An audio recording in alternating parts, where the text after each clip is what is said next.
Hi everybody, I am Khushbu Saraf. I have done my BSc IT. I am a diploma holder in cybercrime and computer forensics.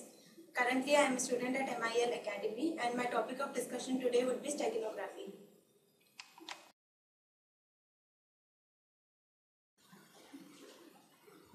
Let us start with the topic steganography.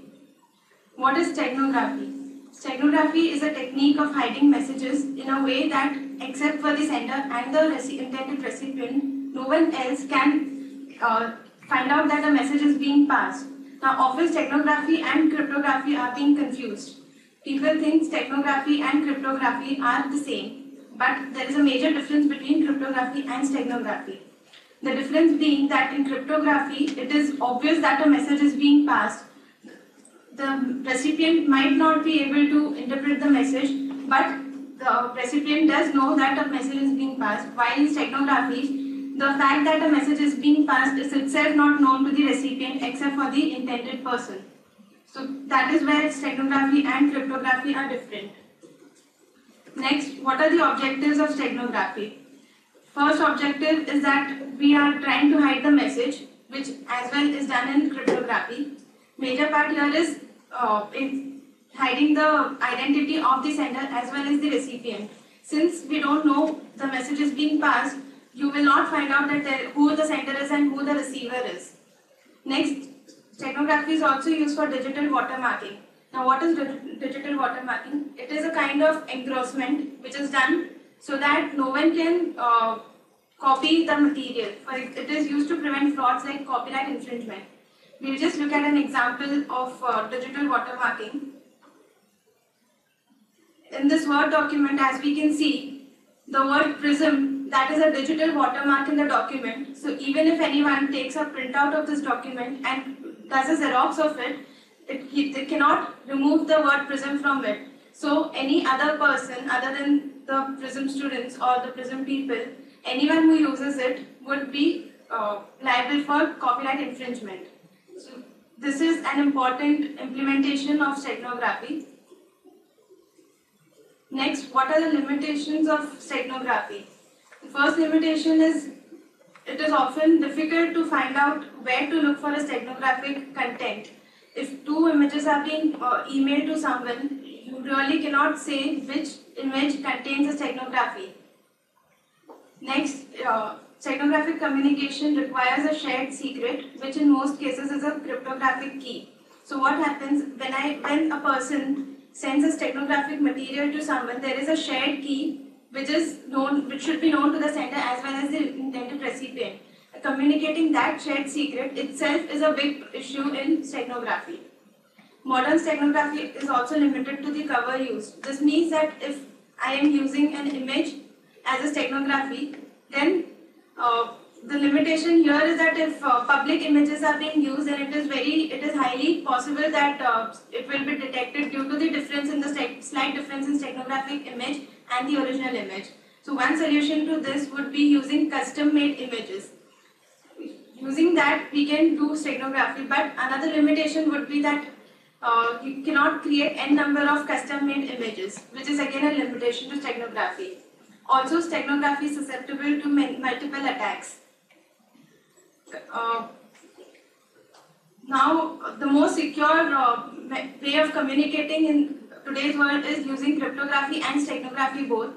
First, we do cryptography, that is, we encrypt the message to be sent, and then we hide that message behind an image or a video or audio file and send it to the intended recipient.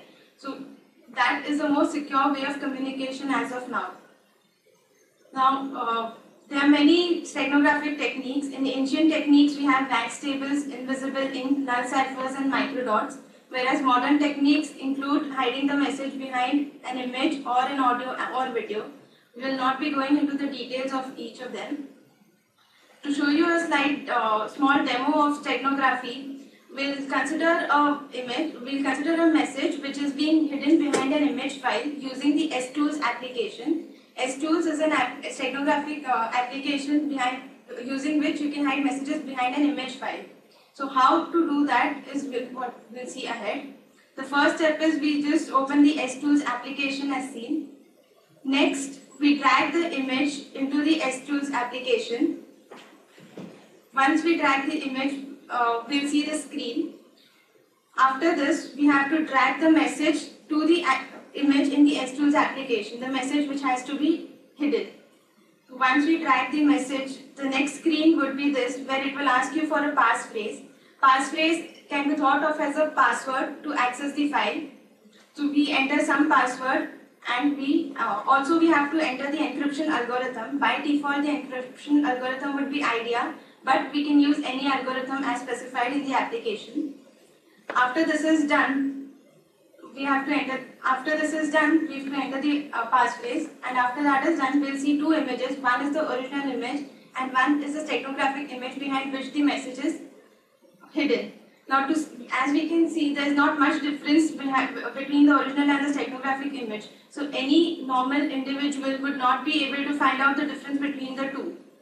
So, after this step is done, we have to right click on the steganographic image and save it to the desired location on the computer hard disk. Once that is done, the message can be transmitted over email or any way.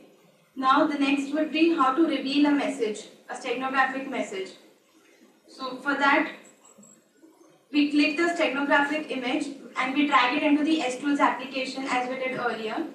We right click on the image and select the reveal option, after which we will be asked for the passphrase. This passphrase is the same as we had entered while doing the steganography, while hiding the message. So we have to enter the same passphrase over here. And also remember, we have to select the same encryption algorithm. If the encryption algorithm differs, the message will not be decrypted. So taking that in care, the next would be, it will reveal all the documents which are being hidden behind the image. Once you get those, you can right click on the file name and save it on your hard disk, and then you can easily access the file which is being hidden. So this is a demo. One technique to find out a steganographic image is that the size of the file might change. So if the original image file is of 154 KB and the another image, same image, if you see of around 200 KB, then you can guess that this is a steganographic image. So one way you can find out is the difference in the sizes. But many times it is possible to keep the size same and yet do steganography. Thank you.